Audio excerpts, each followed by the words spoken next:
Today I did the last page of my 80-page Royal Talens pocket sketchbook, and during this time I've been fully converted from Moleskine to Talens. It turns out there's very little difference between the Moleskine, which cost 20 quid, and the Royal Talens, which cost £6. So not only that, there are more pages in a Royal Talens sketchbook, plus they actually come in different colours, and the Moleskine just has black, which is, it's fine. I'm going to put stickers on it either way, but I feel like I can just have much more personality if my sketchbook is yellow, which is the colour that I bought my next sketchbook in. Unfortunately, as I discovered just then, the Talens holds watercolour really badly, and the Moleskine is kind of okay at that. But Moleskine do offer a watercolour sketchbook which is gorgeous and really worth the money if you're doing a lot of water-based art, which I don't do. This is like the 4th painting in this whole sketchbook. The rest is just random doodles, basically. That's because I started this sketchbook off as my bad sketchbook until I realised no such thing exists, and that drawing freely does not mean drawing badly. In fact, there was a period of time in this sketchbook where I drew every day, good, bad, ugly, and it's probably one of the most enjoyable art making experiences I've ever had. Every day I would wake up and think, oh my god, what am I going to draw today? I'm very excited for my daily drawing, and honestly I've been chasing that high ever since. You want to sketch, but you can't, and this is because you're trying to do too many things at once. There's 2 ways to sketch: from a reference or from something that's directly in front of you. Sketching from a reference is a lot easier because you can find images that you can piece together in your own head and make something that feels like it's your own, and you don't have to worry about the angle, the subject moving whilst you're drawing it in front of you. Second way is to draw something directly, which is usually called live drawing. If you're a beginner, I'd recommend drawing from references, and if you're a bit more advanced, I'd recommend live drawing. And this is because as a beginner, you've only got the thing that you want to draw to worry about, and as a more advanced artist, you can start to combine the thing that you've got to draw about with the movement, the different angles, and if the composition that you're drawing moves. Grab yourself a sketchbook, grab yourself a pen. The Lagami erasable pens are literally the best thing that I've used because it lets you have the sketch with an ink pen without having to worry about getting everything right perfectly and not being able to erase the lines. Prompts when you're sketching from a reference are such a good place to start. This is a prompt from Playtober last year, which I never finished, and the prompt was Scarecrow. I went onto Pinterest, found 3 images that I liked, one that I loved of the moon, one that I loved of the Scarecrow, and another one which I just saw looking through of a ghost with an umbrella. I put all of these things together and just started sketching bit by bit. The easiest thing I find is to put one thing in the background, then do your subject, and then add all the little details around it. I didn't think this is what I'd end up drawing, but I'm actually really happy with how it's turned out, so give yourself grace and just start. I like to sketch from references, but when I went on holiday, I tried to sketch people that were in front of me or things that were in front of me. I sketched this in Edinburgh airport, and then I sketched this whilst I was on the plane. Now, it's a lot harder to sketch live, but the first thing you want to do is outline the area of your subject, whether this is plane, chairs or escalators or buildings. Then you want to add in your subject, then add in the tiny details. Breaking it down like this makes it a lot easier. Then add in the final little details, and then add some cross-hatching and shading to give it a bit more dimension. And then you're done. And over time, and the more that you practice, you'll figure out the way that works for you. I hope you like this and let me know what you'd like to see me do next. I recently started a new sketchbook and it made me realize I've finished 49 sketchbooks. It also made me realize that my sketchbook collection is extremely disorganized. So today, we're gonna go clean it together. Let's go. Okay, here we have it. I did a little Jenga moment. All of the sketchbooks. Oh god. While you watch me organize, I wanted to take the time to commemorate 3 noble sketchbooks I lost along the journey. Rest in peace, sketchbook 35, the last sketchbook I bound by hand who I lost to the Paris metro system. Just as I explained to the guy working lost and found at the station, you are and always will be mon cahier de dessiner, mon enfant, my sketchbook, my child. Rest in peace, sketchbook 37, who I left at a cafe and was picked up by a creepy guy who found me on social media, developed a parasocial hyperfixation on me, and held you for ransom. Maybe I could have gotten you back if I went on that date he demanded, but he scared me too much. Rest in peace, sketchbook 44, who I left at a brunch place while visiting my friends in New York City. I tried to retrieve you after and even called the restaurant multiple times, but they had thrown you away. While they mistook you for trash, you will forever be treasured in my heart. It's not a game, it's a rich thing.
I filled a lot of sketchbooks this year.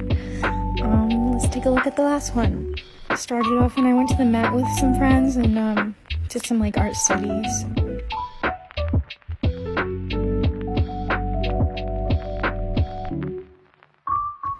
The rest of the sketchbook is just like silly little art experiments and like doodles.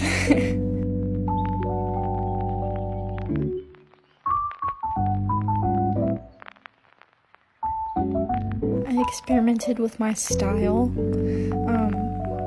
by drawing with like the black marker and then filling it in.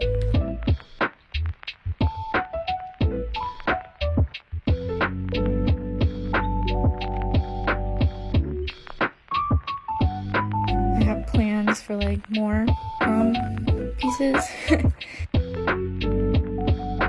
By the end here is just silly. I keep getting comments that are like, how is your sketchbook so chunky? How do you get a chunky sketchbook? How are your pages so thick? What do you do? And I'm just gonna give a chunky sketchbook tutorial because I'm sick and tired. So this is my old one, and as you can see, I had to quit it because it was too chunky. Because like, oh. So you see this original paper? Thin. We're not gonna use it. Instead, we're going to use watercolor paper. You cut your paper to be the size of a sketchbook page, and then you glue it on. And like, layers and layers will build up. Flippy things and gems and purple stickers can help make it chunky too. Pins, bookmarks, overlapping stuff, interactive stuff can also make it chunky depending on what it is. Like I added a mirror to mine, garbage, more interactive stuff. Again, putting layers and layers and gems will help it be more chunky.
So as time passes, I'm getting a lot of people telling me they're trying out their own CMYK book, which I love, never stop doing. And for those of you who don't know, my CMYK book is just where I make doodles using CMYK pens.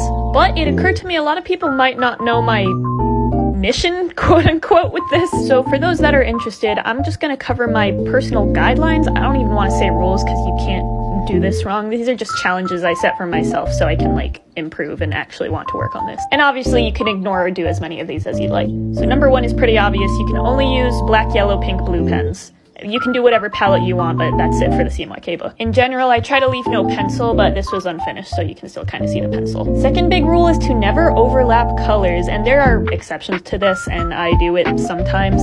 But in general, you'll see I never overlap the colors. I like the tones to be as true as possible. Number 3 is to never cover up any mistakes or drawings you don't like. Like, these were just little sketches for clay pens, but for example, I really hate this one. But the name of the game is to improve and to challenge yourself, and having drawings you don't like so much means that you're always improving and you always have room to learn. Number 4, I generally try to fill up as much as the page as possible. This is more of like a personal aesthetic thing. I also try to date things so I can see my improvement over time. To show you how unserious I am about this project, I used stuff aside from my pens here. I used ink wash, I used different pens. This is because I was at a club meeting where I was trying new materials. And I lost count, but I guess the most important one is to only draw stuff you want to draw. Like, I feel like if I take suggestions or whatever, I'll feel less inclined to work on it because I don't actually want that. This is a very personal book to me, and because everything here is stuff I've actually wanted to draw, I genuinely love every single page.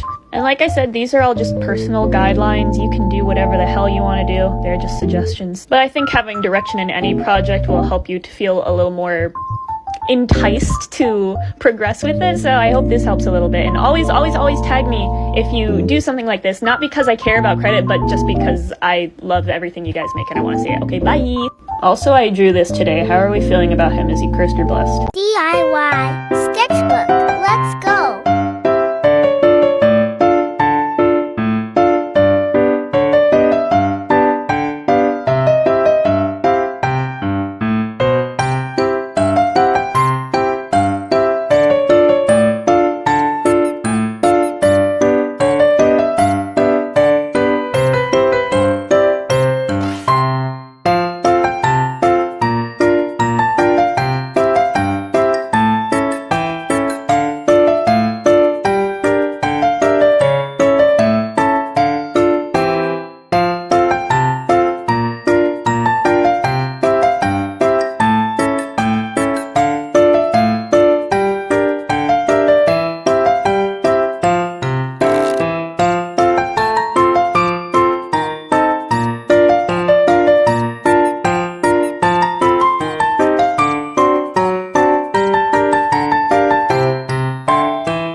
Alright girls, here it is. The room is finally done.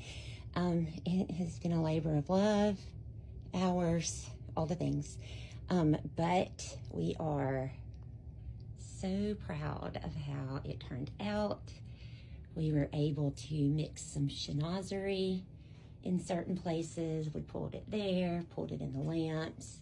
Their girls are from Texas, so of course we had to have a little boot. Then here's their bed. We tried to give them a little piece of home right there. And here's Colonel Red, the watercolor by Amanda Fox. It turned out fantastic. Here's all the bedding by Premier Fabrics in Ridgeland. They are my go-to place. And again, this monogram, y'all, I can't stand it. So refrigerator cart. These are the storage cubes. We wanted to kind of keep it somewhat clean and simple, only because it is, you know, so much happening here. So again, same thing, Colonel Reb. And then over here is the bar cart, which is super cute. And then last but not least, here's the wall that we installed. Yeah, it was actually way easier than the drapes, I'm not gonna lie. So we popped the monogram for the girls right here. Both of the girls are blonde and into fashion and all the things. Sarah Noble is my artist, and she has actually been helping me, and she is amazing. She has S Noble Art. but she kind of did this kind of off the girls, and then she even added the little chinoiserie vase with the pink flowers, and we're crazy about these sconces there. And then of course, you know, I'm here for fresh flowers, I always do that. And added just a little howdy over there, and then over here just a couple of things. We did the hell yeah, damn right. Did some just little pink wine glasses. They're not going to be drinking wine. And then the ice maker down there, because all the girls need good ice makers. And then here's the closets. These closets don't have doors in them, so curtains it is. But anyway, I hope that you love it. I'm proud of it. It's been a lot of work. It's taken a lot of time, but I think the girls are going to be in love with it.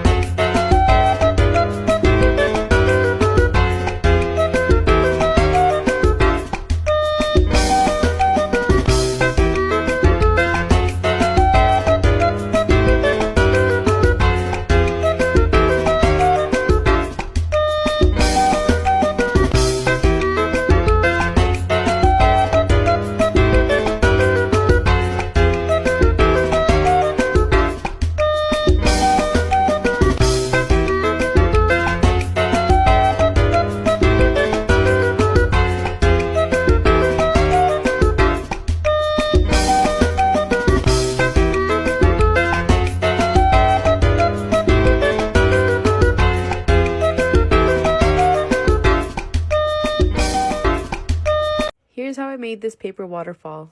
I learned how to do this from Nikki, so I'll tag her below so you guys can check out her very detailed tutorial as well. But basically you start off with the same size images. Next you're going to grab a sheet of paper and measure the width of your image on that paper so that you can cut down a strip that matches the width. Take your image and mark a line a little bit down from the top. I did about 1/2 centimeter. Then grab a ruler and make a mark across the paper that's the same distance, so in this case 1/2 centimeter. You're going to make a line for every image that you want to attach. I had 8 images, so it should look like this. Now you're going to make a sturdy fold across all of those lines. The better the fold, the easier the pull down will be. To make a strong fold, I made sure to fold forward and backward. Once you're done, it should look like this. Now you're going to put glue in all those folds so that you can start attaching your images. Every image should be attached to its corresponding slot, making sure that only that 1/2 centimeter of the image is glued on. Once the last image is secure, fold over that top piece of the strip that's left over. This is what will be pulling down the image. My strip was too small, so I just attached another extra piece on there to make it long enough for the pull. Now it should start looking a little something like this.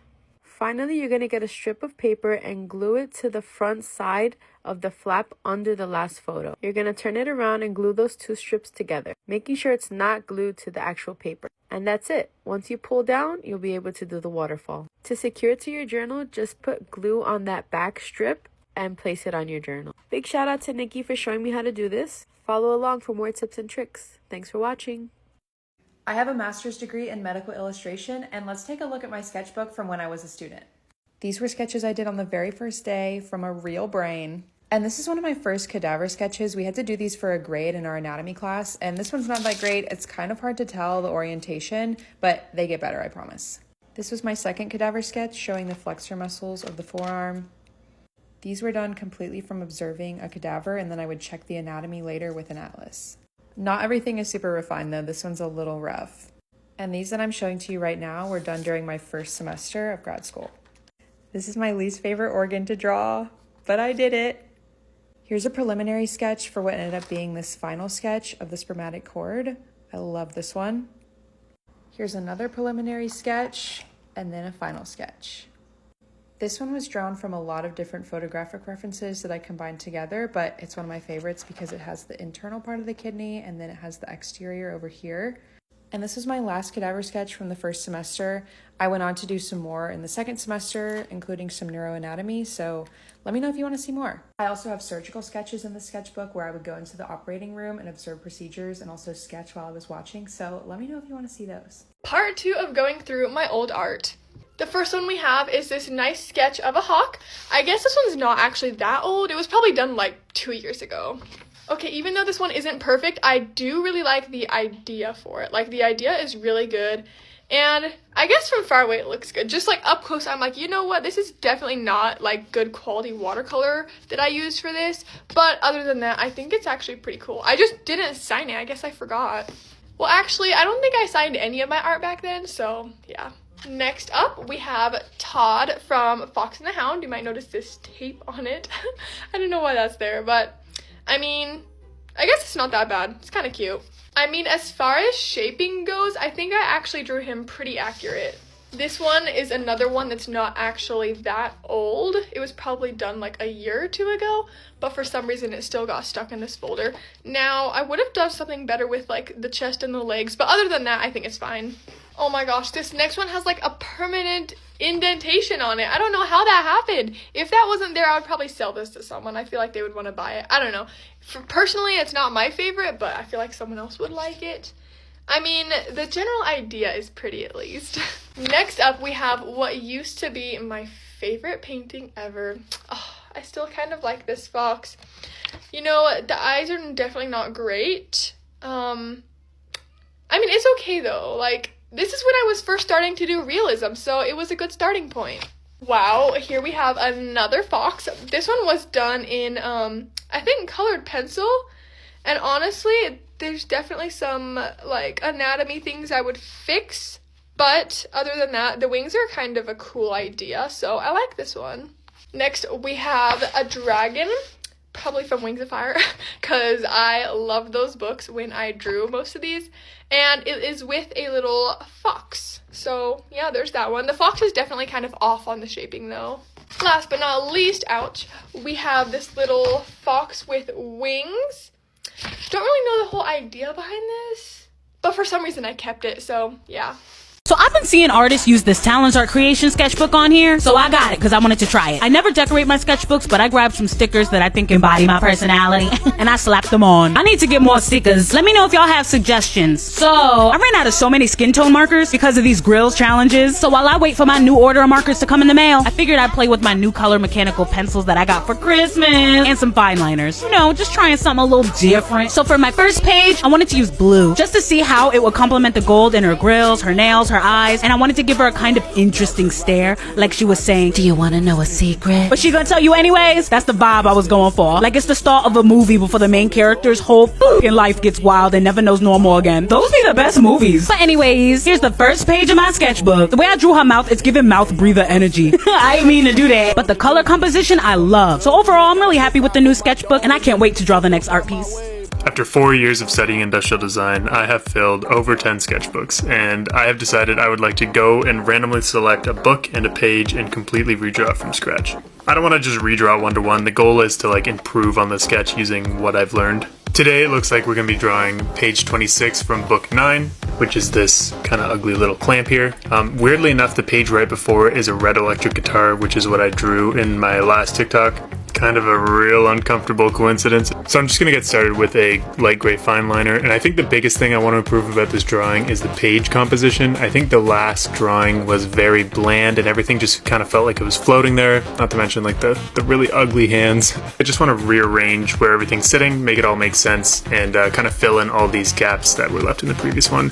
I also really love the effect of adding a grounding box behind. It's a pretty standard practice for product design sketches, but what it does is it just brings your product to the foreground, and it kind of makes the product feel like it's sitting in real space as opposed to just floating on a white page.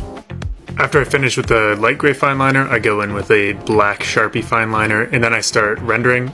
I'm using a whole bunch of cool grays for this, and that nice bright red. One of my favorite things to render is wood, because you can have a lot of fun with the way the grain works, and everything's organic, so if you mess up, it's it's just an imperfection in the wood. So I just added some quick little highlights with the paint pen, and now we are finished. Here is the old sketch compared to the new one. I'm kind of really happy with the way all the reflections and shadows and everything came out. Overall, this sketch took, I think, roughly an hour and a half, and I had a lot of fun with it. So hope you enjoyed, hope you learned something. Thank you for watching.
Let's do a sketchbook tour.